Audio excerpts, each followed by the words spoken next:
The ancient Latin writer Publilius Cyrus once said, "Speech is the mirror of the soul."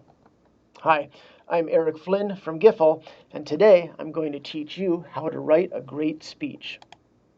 Now, a speech has three main parts: the introduction, the body, and the conclusion. Let's talk about each of these.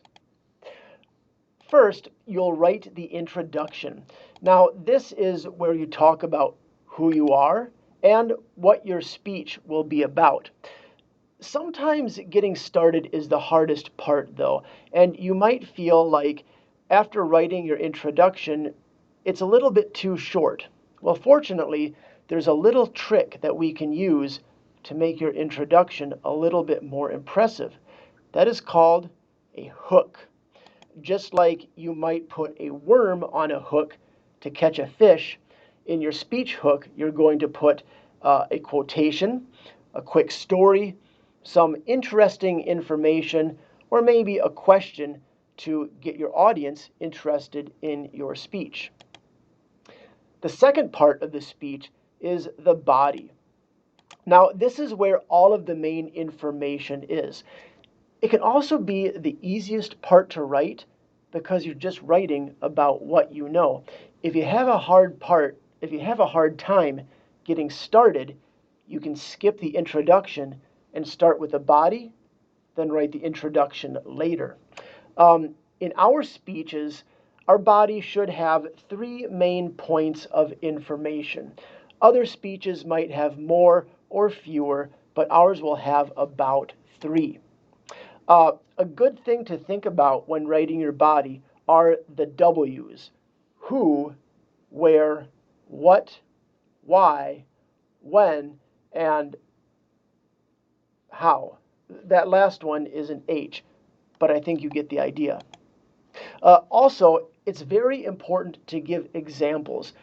Never assume that your audience always knows what you're talking about.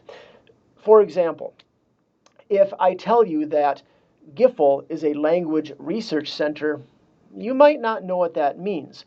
So I will give an example. I will say, Giffel is a language research center. For instance, we teach government workers how to give speeches, or we teach Korean teachers how to improve their lessons. The final part of a speech is the conclusion. Now, in my opinion, this is the hardest part to write because you've already said everything there is to say, right?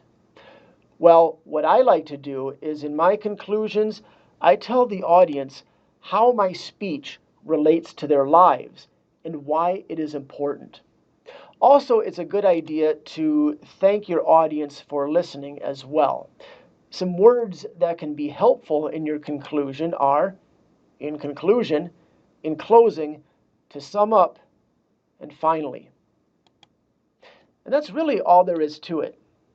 You know, there was a study done that said the number one fear among Americans was the fear of death, and the number two fear was fear of giving a public speech.